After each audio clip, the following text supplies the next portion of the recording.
Hey, yo, it's your boy AK4P, and I'm back at it again. I'm live right now at Faculty of Technology OAU, and I'm about to do something crazy, bro. Hi everybody, my name is Dr. Ibikunle Ogundari.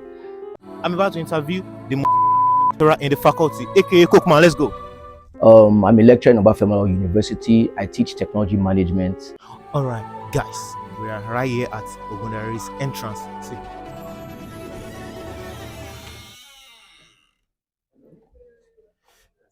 Good evening, sir. I worked hard to get to where I am.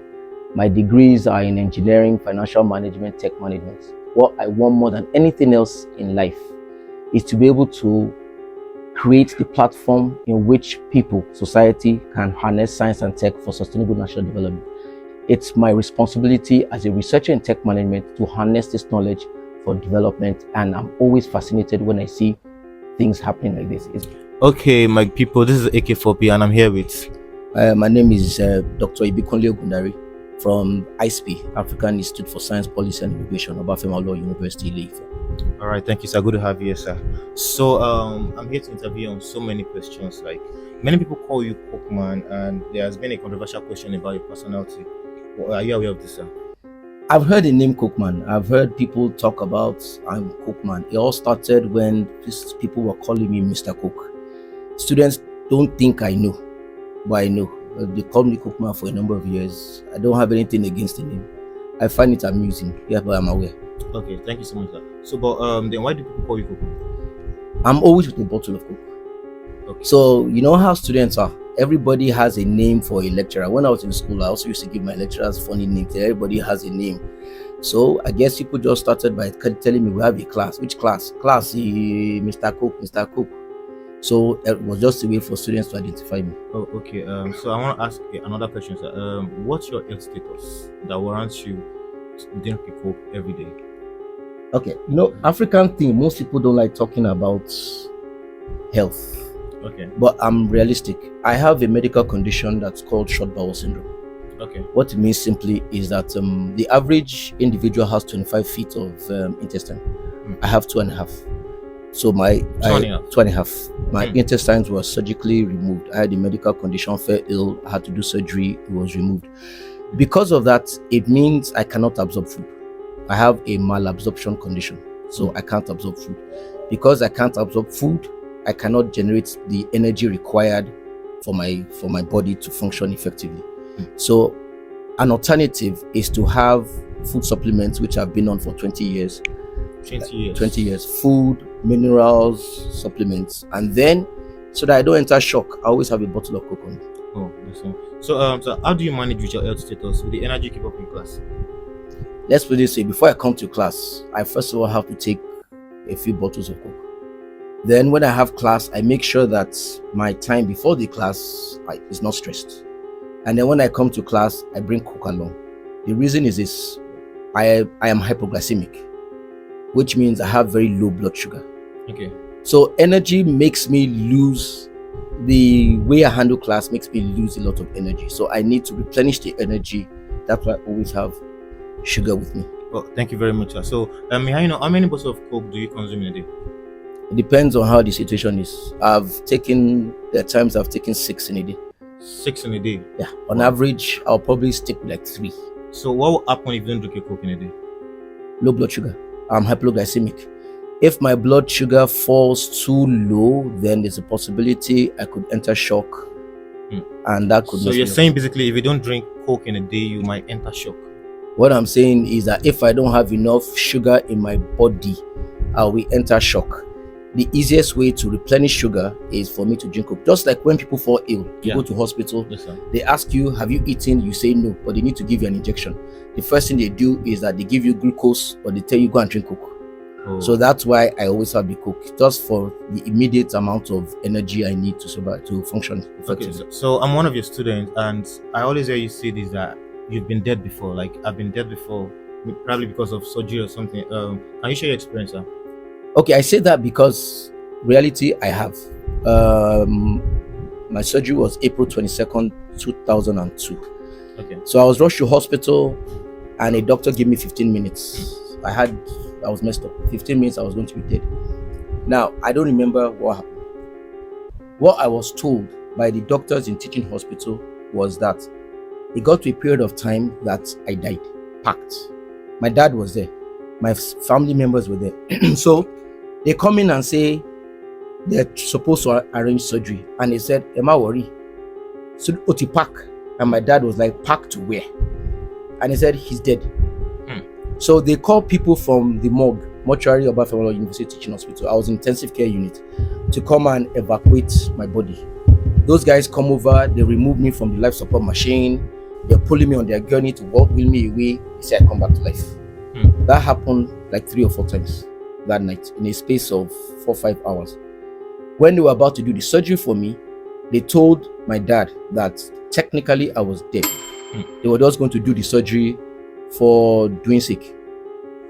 Fortunately, I came back. But there's a part I tell people, I get to a place and then I'm like, a lot of us will get to this place. You're supposed to register your name and go behind these gates. Okay. And one old man comes and says, you again, your time has not reached, go back. Oh.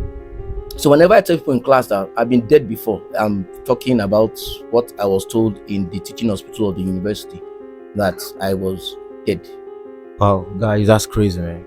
So, sir, between me and you, many of these things we learn in class or school, do you think we need them? For instance, like, what's the essence of a computer science student taking a chemistry course? Okay, it's not my field, and I'm going to be careful making statements that might backfire on me. Okay. I'm not in computer science. The university has created this CCMAS. What they found out is that apparently curriculum that has been going on in the past, they felt students were overburdened with information.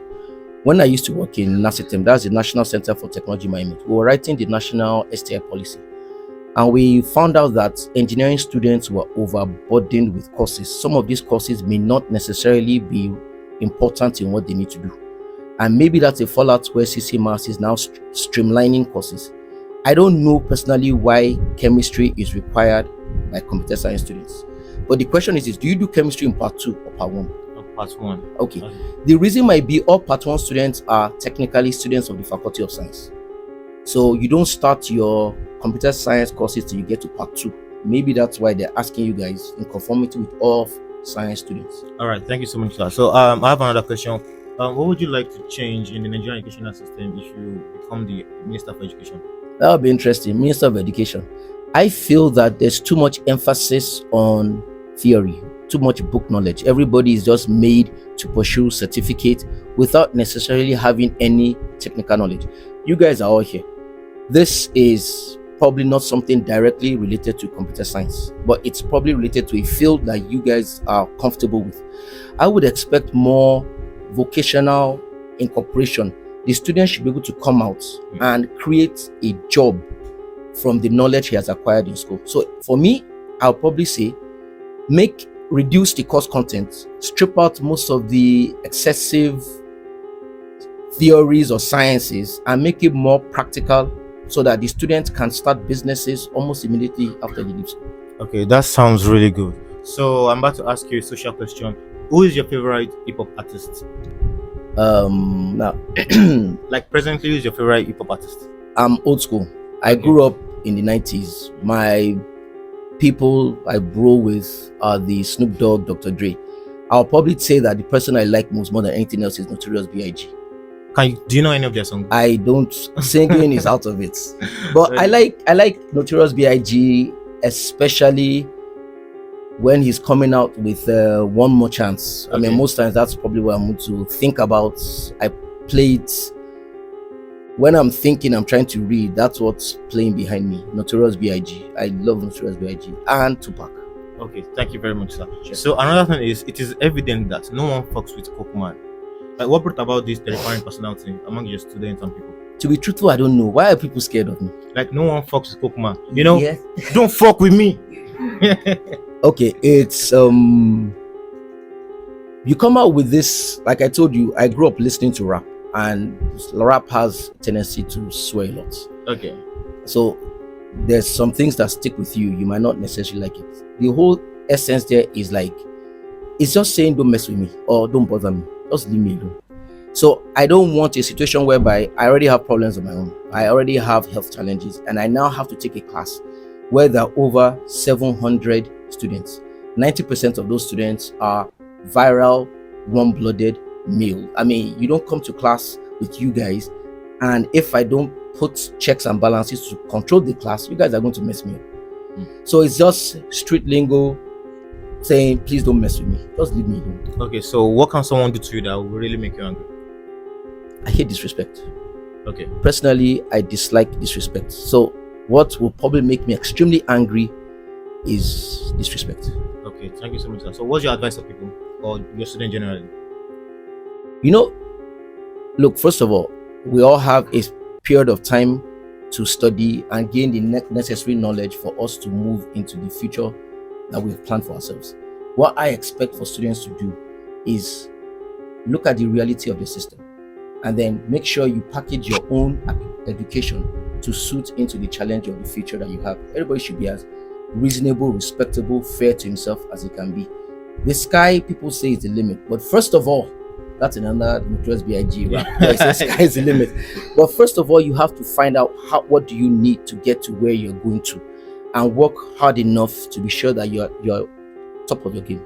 Because no matter what you want to do, as long as you are on top of your game, you're going to reach that end that you want for yourself. All right. Thank you so much, sir. Great seeing you guys. Have a wonderful day. God bless you all.